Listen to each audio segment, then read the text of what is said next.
Còn tới giờ đi. Osmo Lấy cùng cái con bài. bà nhỉ. Rồi bây giờ nâng bài thế. Giờ nó tao lấy được cùng ấy đi. Lấy tích chứ. Cùng quýt ôi. Sao đi? Sạch đưa món ấy con. Bà mà tôi thằng mấy vậy con. Ba. Hả? Nè. Tích cái tia ơi.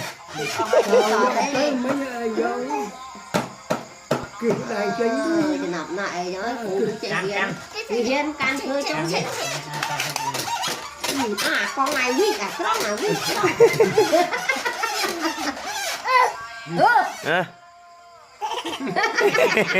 Con đã thòn ba đấy đúng không ạ? Nào không ấy? Đó, chim tôi luôn. Mua từng người rồi, quá. Này con. Ôi trời ơi con.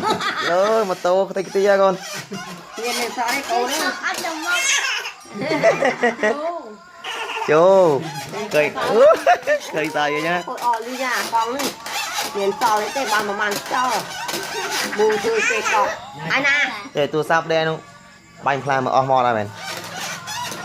Gì mà một việc. Gì cho. Cùng châu. Cho hoài. Cho con lạ mà đi. Ý chơi can khôi tiệt. Cháu mới lau rồi chứ hả? Vì nào là mọi người còn lắm không? Ăn lát mò nó ăn. Cảm ơn. Chọc mày đi. Cho hơi kịp.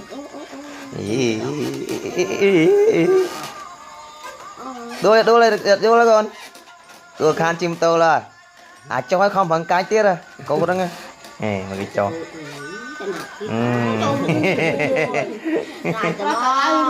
Hãy bữa trên ra đây một can đây khang rồi. Nè. Theo kề chứ không? Bao hành hồn nó khuyên được chụp đấy thế này. À nó là bao á nó bật vô tay em đó. À sư quay cái tí hết. Là phải bạt ở hơi.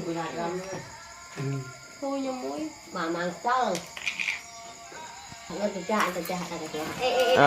Giờ vô tao giờ vô ở bao chia